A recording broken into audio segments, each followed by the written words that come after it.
ఎటువంటి వాడని ఆలోచించి మాట్లాడుతున్నావా? అక్కడ చర్చివాడు అవులే, చాలా చక్కదనముగా చాలా అందముగా అవులే కళ్ళలో ఉన్నారు. ఆ కొల్లాపురి గట్లలో చెంచువారు చాలా అందంగా కనపడతారు నీ కళ్ళకు.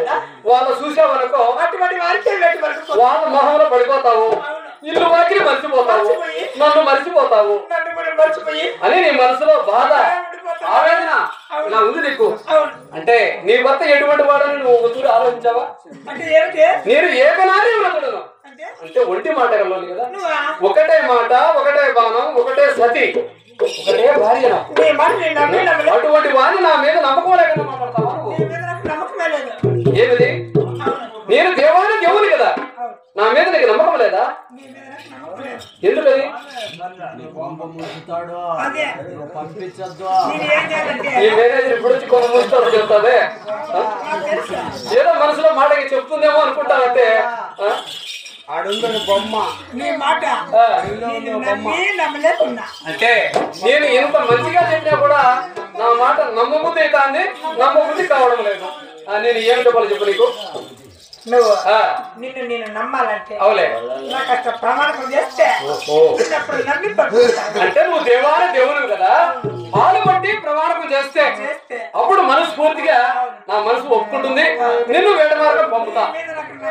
లేకపోతే మనసు ఒప్పుకోదు.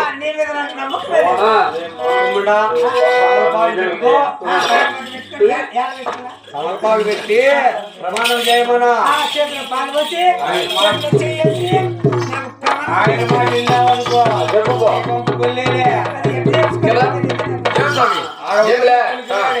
ఇప్పుడు లక్ష్మికి పాలు బట్టి ప్రమాణం చేయాలంట. పాలు బట్టి ప్రమాణం చేయాలంటే సూక్ష్మమైన ఆవు పాలు కావాలా? ఇచ్చిన స్వామి అడిగి ఇచ్చావా?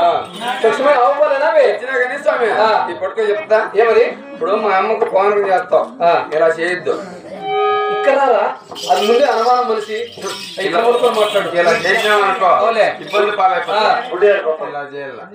అది అడగ ముందే క్వశ్చన్ సమాధానం చెప్తున్నావే, చాలా మంచిగా ఉన్నట్టున్నావు. ఈ గుర్తు నేర్చుకున్నావు అంటావా? లక్ష్మి నీకు నువ్వు అడుగు.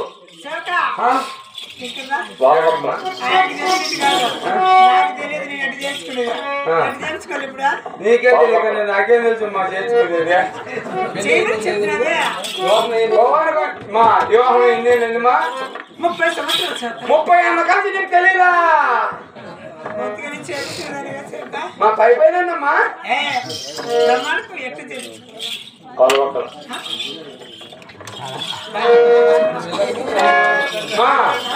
నువ్వు వెళ్ళాలి కదా స్వామి బాగా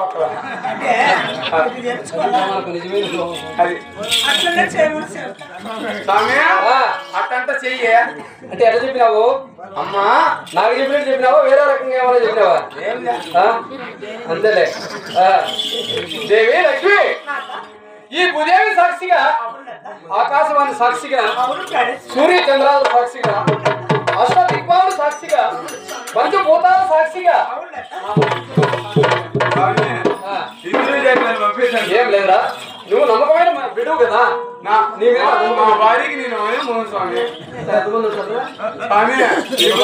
రోజులు 18 కొంప లేక ఎన్ని రోజులైనా కానీ ఎంతమంది ఉండవు.